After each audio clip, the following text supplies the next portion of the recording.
Picture this. You are sitting in the exam hall. The fluorescent lights are buzzing overhead, the clock is ticking down, and you are staring at a question that feels like absolute common sense. Right, you read it and think, oh, I've got this. Exactly. It's a scenario about employee appraisals. You feel confident. But then you look at the multiple choice options, A, B, C, and D, and suddenly, they all look identical. Because they are all designed very specifically to trick you. It's the absolute dread of studying massive, complex syllabus areas, only to lose crucial marks on a topic that sounds like a dry bureaucratic HR exercise. Which is such a painful way to lose marks. It really is. But misunderstanding this specific topic is a trap that catches thousands of students out every single sitting. Stick with us, and you will learn the exact framework to never drop these easy marks again. Because once you see the structural mechanics of the syllabus, you stop relying on gut instinct, which is where people stumble. Welcome, everyone, to the Deep Dive. Today, we are focusing squarely on ACCA paper-based business and technology, and we are tearing into the importance of appraisals. It's one of my favorite topics to unpack. Same here.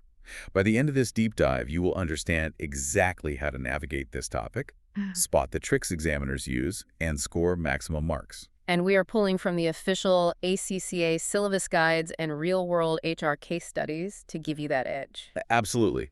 Whether you're listening on your morning commute in Lagos or doing a late-night study session in Kuala Lumpur, this was made specifically for you. So before we can even think about passing the exam, we really have to strip away all the corporate jargon, right? Right. Like, what is an appraisal system in its absolute purest form? Give us the definition. Okay, here it is. An appraisal system exists to improve organizational efficiency by ensuring individuals perform to their best, develop their potential, and earn the right rewards. This ultimately drives better overall organizational performance. Okay, so it's a calibration mechanism, not just a meeting. Yeah. Think of it like taking your car in for its annual service. Yeah. You don't just check if the engine is running right now. You see if it needs tuning for better mileage, fix any underlying issues, and make sure it can actually handle the long road trips planned for next year. I love that analogy. It's evaluating past performance to guarantee future capability. And here is what's genuinely surprising, especially when you look at the HR data. Lay it on us. Employees almost universally view appraisals as a one-sided nuisance, right? Or even a threat. But the organization actually uses them as the entire foundation for human resource planning and identifying who gets promoted. Wait, the entire foundation? The whole thing, succession pipelines, leadership tracking, all of it. That's wild, considering people usually just associate it with, like, awkward conversations and pointless form filling.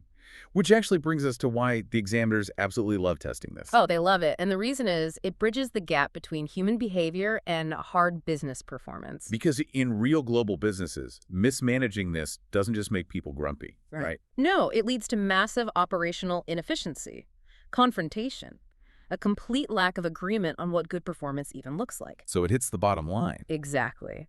And examiners typically present a scenario where an appraisal system has failed. Maybe the employee views it just as a chat or a bureaucratic form-filling exercise, and they will ask you to diagnose the missing component. Let me make sure I've got this. So the examiner isn't just asking you to memorize definitions. They're asking you to act as a business doctor diagnosing a broken system. That is exactly right. You are the diagnostician. You have to look at the symptoms and identify the structural root cause. Okay, so to diagnose a broken system, we have to understand the three distinct pillars every appraisal is built upon. Right, let's break it down. And let's imagine a multinational sales team across Europe. Okay, I can picture that. Lots of different markets, lots of moving parts. Right, so the first pillar is the reward review component. How do you fairly and objectively measure who gets a salary increase compared to their peers? Because you need a standardized metric to look backward. Right. To compensate for what's already been done. Exactly. It's evaluating the past. Okay, let me anchor this for the listeners' exam notes. Simply put, it is about deciding who gets the financial reward based on past results. Perfect. But paying people isn't enough to make a business grow. The industry moves fast. So what comes next? Which brings us to the present, the performance review component. Yes. Think of a tech firm in Bangalore that's upgrading its entire software system. Management needs to figure out who needs upskilling to help the organization achieve its new objectives. So it's about evaluating current capabilities against new strategies. All right, figuring out what immediate training is needed to execute the work. Let me lock this one in too. Yeah.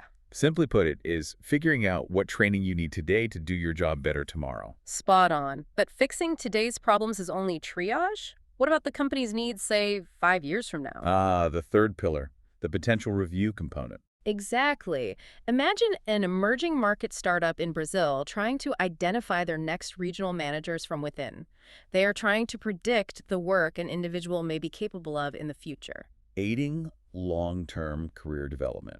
So again, simply put it, is mapping out your future career path in the company. Reward for the past, performance for the present, and potential for the future. Laying it out like that, it's obvious why these meetings turn into a confrontational mess. Oh, completely. Like trying to discuss a tense salary negotiation, which is the reward part, at the exact same time as admitting you need training, which is the performance part. Yeah. It's a recipe for disaster. Because defensive mechanisms kick in.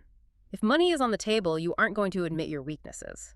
Mixing these up is a classic structural failure examiners love to test. Let's see what happens when these three components collide in an actual formal appraisal interview. Let's do a global real-world example. Okay, let's walk through a scenario set in a cross-border logistics company, say, headquartered in Rotterdam. Ships, trucks, global supply chains, high stress. Very high stress. A manager is preparing for an annual appraisal with a logistics coordinator. First rule, the manager doing the appraisal must be the immediate supervisor. Wait, why couldn't an HR expert do it? They know feedback better than anyone. Because HR doesn't see the daily operational friction. The immediate supervisor has the direct observation required to make the evaluation valid. Okay, so the immediate supervisor is sitting at their desk to prep. What do they actually need to bring? Because they can't just walk in and say, hey, how are things? No, a casual chat is an immediate red flag in an exam scenario. The manager must prepare a very specific set of documents. Step 1, the job description. Really? That feels so basic. It is basic, but without it, you don't have a baseline. You end up judging personality instead of the actual role. Next, they need a formal statement of performance, often called an appraisal form. Okay, makes sense. What else? A verified record highlighting the employee's actual performance. Those three are the core. But they can also bring peer assessments, comments from international clients, and any self-assessment forms the employee filled out. Wow, it sounds like compiling a massive dossier. No wonder employees sometimes view it as a one-sided judgment or a bureaucratic nightmare designed to satisfy the organization. It does feel like a lot, but the last one is critical.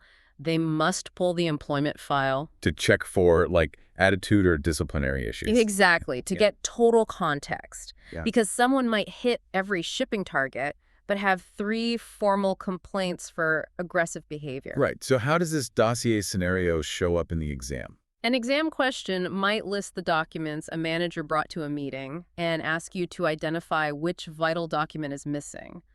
Or it might describe a regional director conducting the appraisal and ask you to identify exactly who should conduct the interview. Which is the immediate supervisor. Exactly. Okay, but knowing the documents is one thing. Knowing the actual methods used to conduct the meeting is where I see students throw away so many easy marks. The psychology of the management is definitely a minefield. This brings us to what students get wrong. The single most common mistake is confusing the 3 different appraisal methods: tell and sell, tell and listen, and problem solving. Yes, the names are incredibly tricky. Students read the options, rely on intuition, and just step right into the trap. Like they see tell and listen and assume, oh, listening. That's empathetic. That must be the most collaborative approach. And that is a huge mistake. Let's correct this misconception clearly. Let's start with tell and sell. Okay, what is tell and sell? The appraiser explains the assessment and tries to gain acceptance.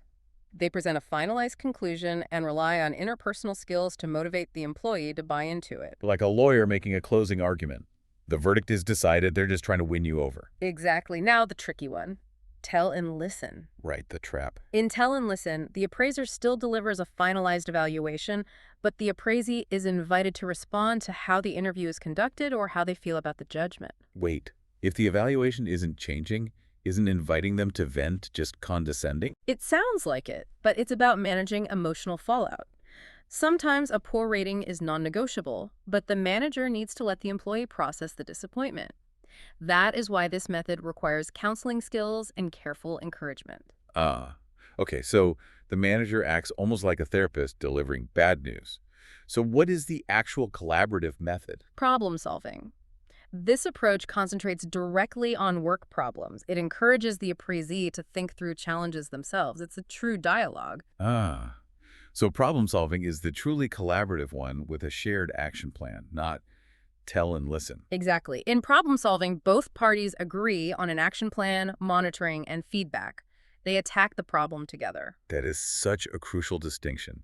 Okay, now that we've cleared up that trap, let's lock in your strategy for the exam room. This is your exam edge. Let's give them the 3 tips. Tip number 1, always match the purpose to the scenario. Right. If the exam question mentions predicting future capabilities or mapping succession, it is the potential component. It is not performance. Potential equals future. Love it. Tip number 2, memorize the required prep documents. Treat the scenario like a detective. If it describes a manager walking in for a casual chat without a job description or performance record, flag it immediately as a flawed process. The examiners want to see if you spot the bias. Tip number 3, match the required skill to the appraisal method. This is pure word association for the exam, remember. Tell and sell requires interpersonal skills, while tell and listen requires counseling skills. Do not mix those up. If you've absorbed all of this, you now understand the actual mechanics of a proper appraisal better than most real-world middle managers do. You are entirely ready to crush these questions. You really are. You can diagnose the business logic now. We started today by talking about the absolute dread of losing marks on a dry HR topic. But now you hold the exact blueprint the examiners use. Because appraisals are not just a bureaucratic nuisance. Exactly.